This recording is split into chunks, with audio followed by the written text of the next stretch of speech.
Hey everybody, it's Chris, and I'm back on the Survivor Couch at The Truth About Cancer Live, and I'm here with my new friend, Karen. Hello everyone. And Karen was gracious enough. She came up to me, she told me her amazing healing story, and I said, can we do an interview? And she wasn't sure. And I said, okay, well think about it, maybe tomorrow. And she came up and said, let's do it. So, we're doing it. Now, so Karen was diagnosed with a blood cancer. And I'm going to try to pronounce this right because it's kind of rare. Waldenstrom's don't help me. Don't help me. I've got to master this. Macroglobulanemia. Yay! Well done. A plus. Yes. Waldenstrom's macroglobulanemia, and most of you probably have never heard of it, but it is under the umbrella of non-Hodgkin's lymphoma. So again, it's a type of blood cancer, and she was diagnosed in 2005. And it just has an incredible healing story. So let's talk about it. Well, it started with just a general doctor's appointment for a physical. They said something's wrong. That was in June. So your blood work looked funny. Blood work looked funny, something wasn't right. After undergoing CAT scans and all of the crazy testing, they finally said you have some type of blood cancer. We don't know what type. Did they tell you what blood markers were off in the beginning? In the very beginning, it was things like high calcium, just odd. This is too high, this is too low, but they have to do a certain type of test to test for the high IgMs. They weren't actually doing cancer testing. It was just normal routine blood work. Right. But it was just weird looking. It was very weird. Okay. It looked a lot like multiple myeloma. Okay, that's what they told you? Yes. Okay. That was the first misdiagnosis. So in order to clarify that, I had to go have a bone marrow test done. And my husband and I were taking our first long vacation together the following day to Hawaii. That's great timing. Yeah, really good. So the bone marrow, they couldn't sedate me because I was traveling the next day. That was not a fun event. The bone marrow test really hurt. But they said I could go. And so off we went to Hawaii, and he said, just scheduled to be here in 3 weeks when you get back and we'll start your chemotherapy. And I'm like, we don't even know what I have. He said, well, I think I know. And I said, well, call me when you get the results. He said, no, you're on vacation. We'll just take care of it. And I said, no, call me. I was on the beach in Maui. I'll never forget it. The phone rings. I pick it up, and he gives me the name. And I'm like... Which I said, and I will not repeat, because I've already forgot it. Waldenstrom's macroglobulanemia. So, of course, I burst into tears. I hang up and tell my husband, and I said, take me to a bookstore. And my husband's like, you've just been told you have cancer, and you want to go to a bookstore. Yeah. And I said, yeah. Yeah, you wanted to get some Danielle Steele. Right? I said, in my heart, I know that somebody has written a book about beating cancer with nutrition. Now, ironically, that's the name of the book that I found at the bookstore. Beating Cancer with Nutrition. By Patrick Quillen. Yeah, by Dr. Patrick Quillen, who was actually the very first speaker at this event. And he's been on the Truth About Cancer series. Just a brilliant guy. It's an awesome book. I recommend his book.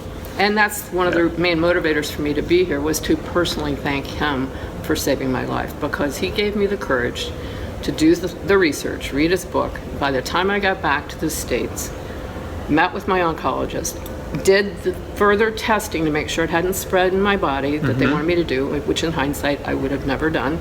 I know better now. Did they pinpoint it to a location? No. Oh, it was in the blood. Bone marrow. It's in the bone marrow. Oh, it's actually in the bone marrow? Yeah. Was it in all of your bone marrow? Yes.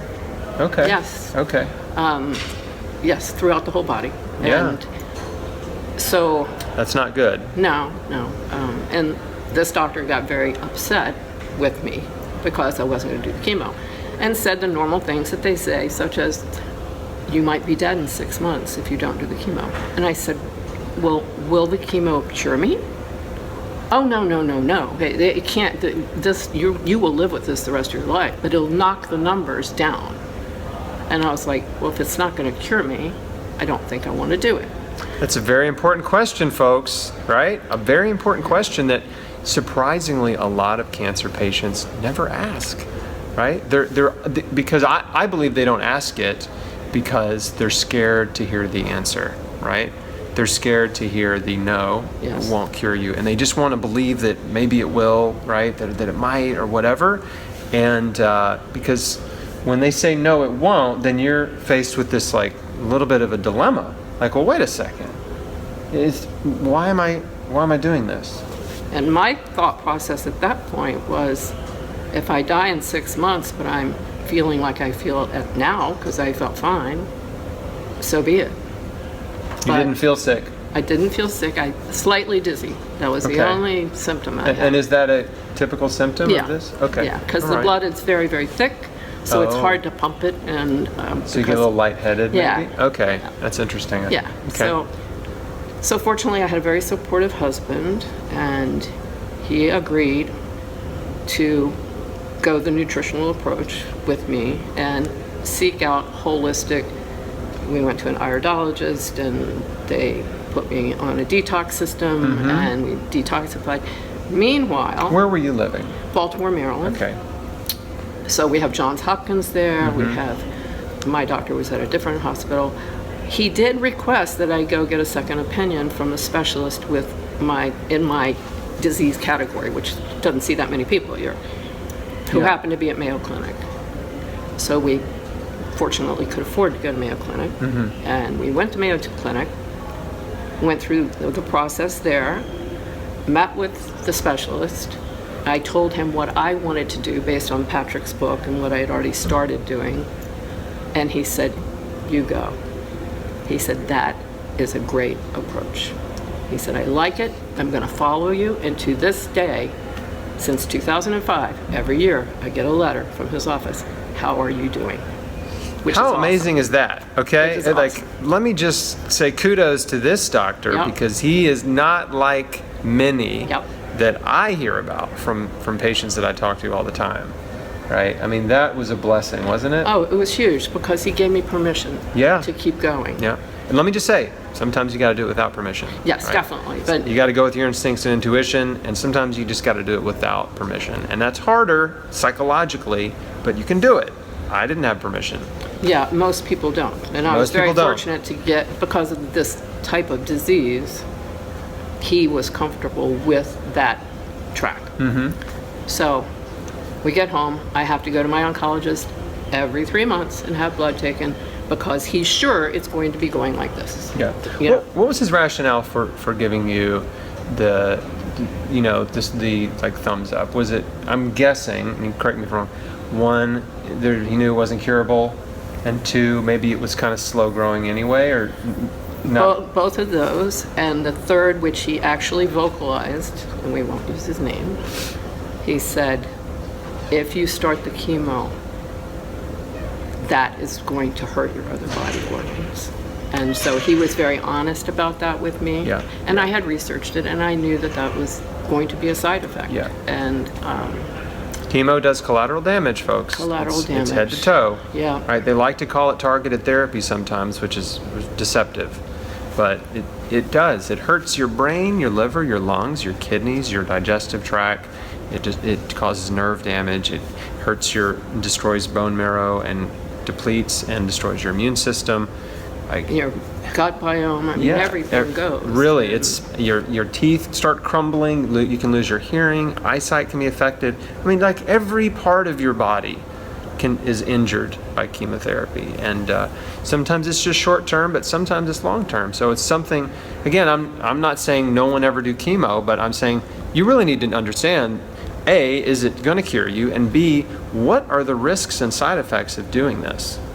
Correct. Yep. Absolutely. So now we're back in Baltimore. Every 3 months I go. And the first, somebody mentioned this at this conference, the first test after the 3 months after the diagnosis was stable.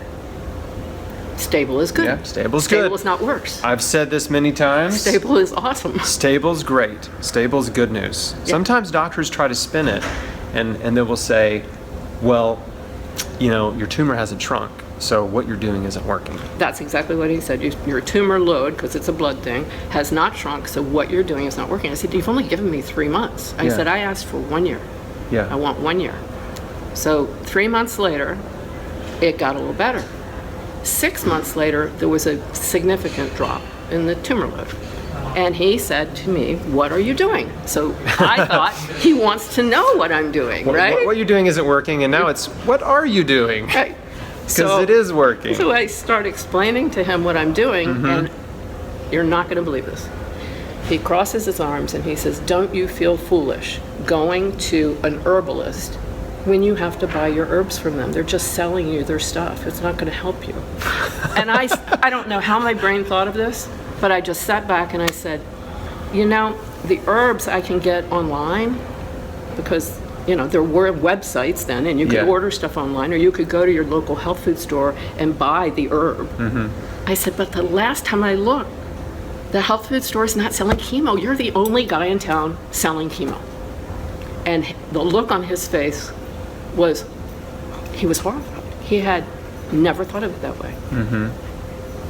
I can't buy chemo and give it to myself. Right.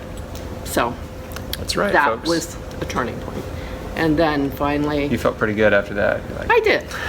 I walked out, I gave him some Like, books. let's take I walked that. out. 12 months later, almost to the day, he said, "You are completely stable. You're in spontaneous remission." I said, which I worked very hard for, by the way. Complete lifestyle change. No, you're just And lucky. Very lucky. just Spontaneous lucky. remission Just happens all the time. Overnight, just a stroke of Yep. good luck. Yep. That's how it happened. No, and it was, we greened our house, we greened our food, everything went organic. Total lifestyle change. Eliminate as much stress as possible, and it was awesome. And I did very well for 7 years. And then my husband and I decided to take another vacation, a big one we'd always wanted to do.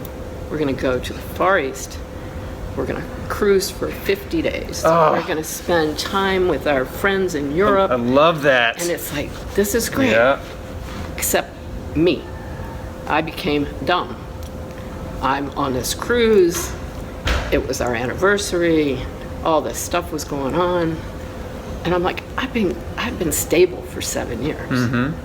I can eat what these guys are eating. They're having desserts. They're eating dairy. They're eating.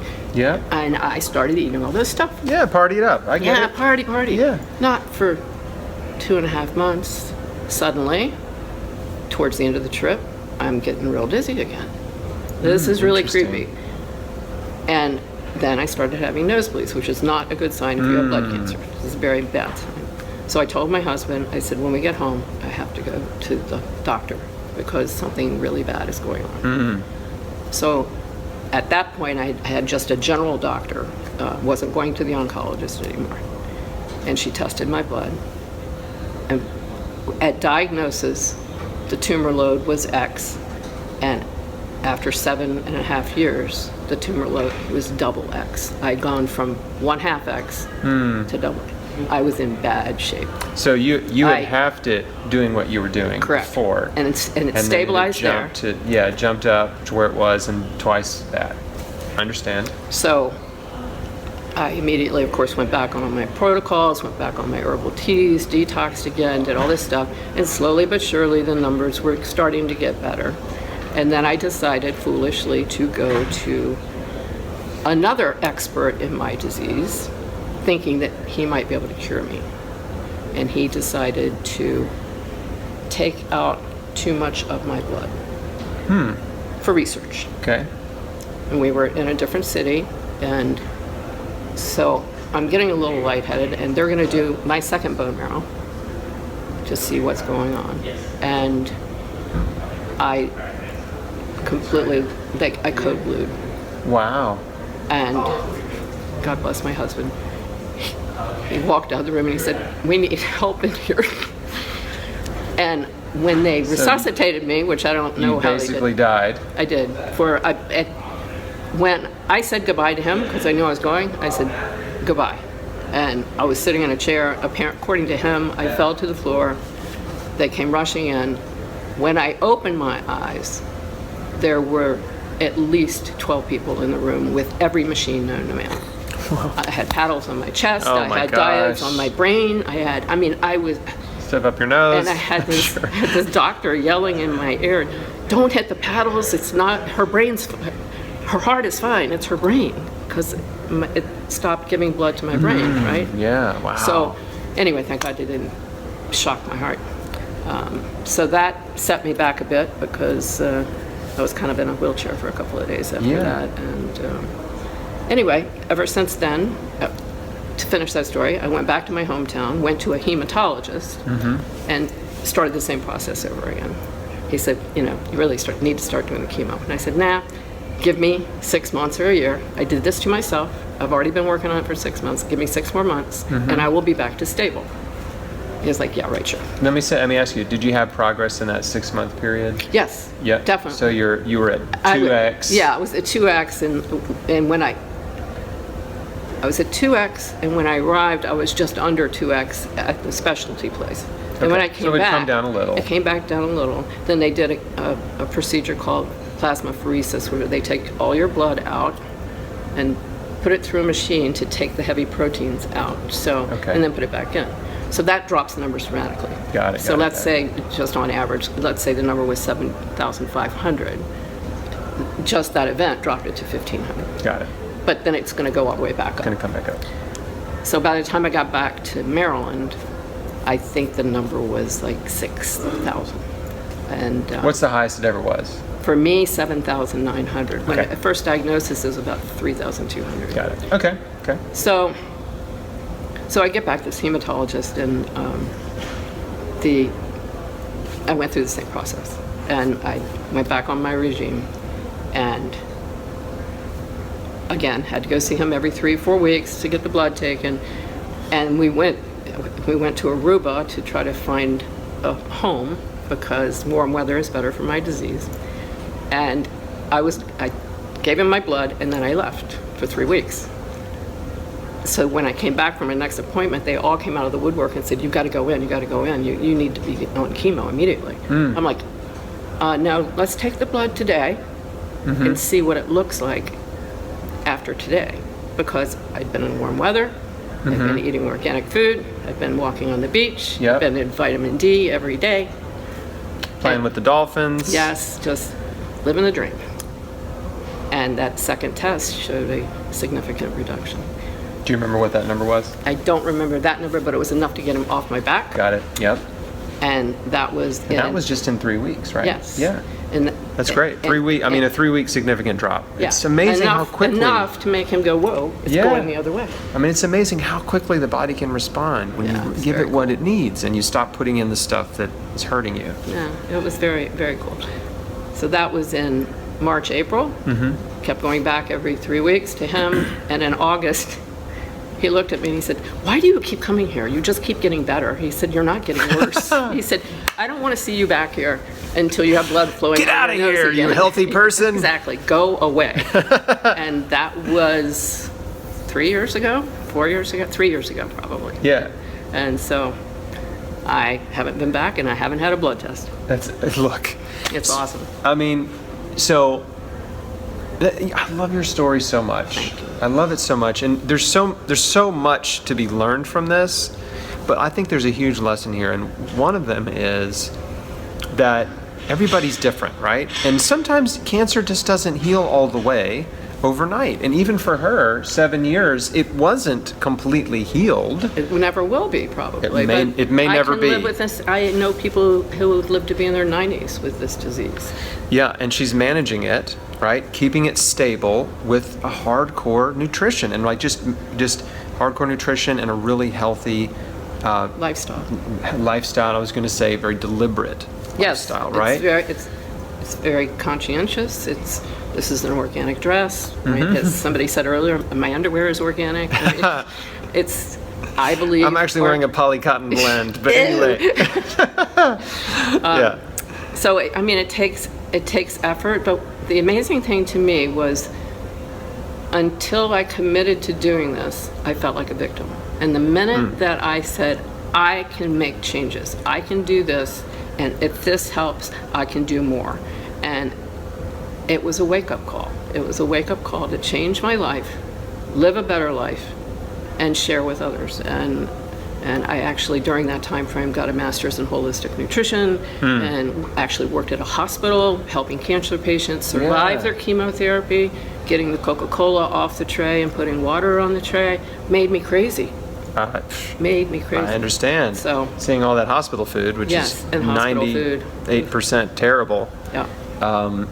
So this is a message for you, right? Everyone. This is a message for you watching that, you know, everyone's different. The body heals differently. Sometimes cancers completely go away, and sometimes they just stop, right? And both options are fantastic, right? If you can stop it, it will never kill you, even if it doesn't ever go away completely. That's true. And you can have a wonderful, happy, healthy, you know, joyful life. Yes. Yeah, and you know, it just doesn't even matter. So that is just absolutely phenomenal, Karen. Thank you. I'm so glad we met. I am too. Yeah, I'm so glad we put this on tape. And again, I'll put some links to resources that Karen, you know, thinks you should know about that were helpful to her below the video. So just click the links below. If you're watching this on YouTube, it'll be on Chris Beat Cancer. If you're on my site, you'll just see them below the video. Would you mind before we you know, sign off here? What were some of the big nutritional changes? What were some of the key elements of your, you know, of your protocol? Very good question. I was a vegetarian prior to diagnosis, and I ate dairy 3 times a day. I understand. And a lot of vegetarians eat tons of dairy. And then, of course, as I learned more and more, and going back to school, the bovine growth hormone stuff is a blood cancer instigator. So any American dairy that has the RGBH, whatever it is, bovine growth hormone, it's going to affect us, and I had to stop that. And RGBH is a genetically modified growth hormone Yes. that they inject into cows to make them produce more milk, right? So if you're drinking commercial milk, commercial dairy, it's in there, okay? But if you're drinking organic, it's not in there, but milk is very problematic in the body. Dairy is very problematic in the body anyway, so I avoid it. yeah, so I got rid of the So dairy. you cut out the dairy. So you basically went 100% plant-based? So you weren't eating any? No, I was eating, or at that time, it was recommended by some of my healing helpers, a little organic chicken, a little organic eggs now and again, but the dairy had to go. Dairy had to go. Gluten went. I did a yeast detox. I did the full body detox. What else? You're doing a lot of herbal stuff? Yeah, a lot of Working with an herbalist? Herbalist for herbal supplements, acupuncture. I mean, I left no doors unopened. Sunshine, Sunshine, exercise. vitamin D, as much sunshine as I can. I mean, as much exercise as I can get. What else? And again, changing the home environment, changing Yep.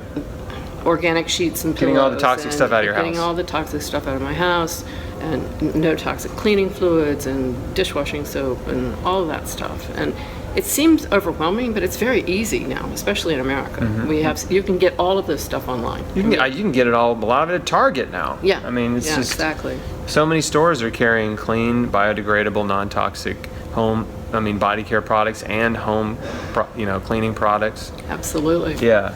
And it's easier now. It was not so easy in 2005. We had to really, go out and search all the local organic stores. Yeah, little hole-in-the-wall health food stores, Yes, right? I had to do yes. the same thing. So, my journey started in January 2004. We only had one Whole Foods, and that was the only place in town besides the internet where you could buy. I take it back. There were a couple hole-in-the-wall health food stores, but yeah, I mean, there's just a couple places where you could find non-toxic, home cleaning products, stuff like that, And people aren't and even organic aware. food. And people aren't even aware how toxic these things are. And it just, I can't remember, I saw a video, you may remember it, how many chemicals you're exposed to from the moment you get out of bed in the morning before you leave your front door if you are using normal products. Oh wow! I don't know the statistic. I want to see it. We need to look that Probably up. like a couple hundred or Oh something. no, it's More over than that? Because it's in your shampoo, it's in the stuff you clean the floor with, Toothpaste, deodorant, shampoo. all of yeah.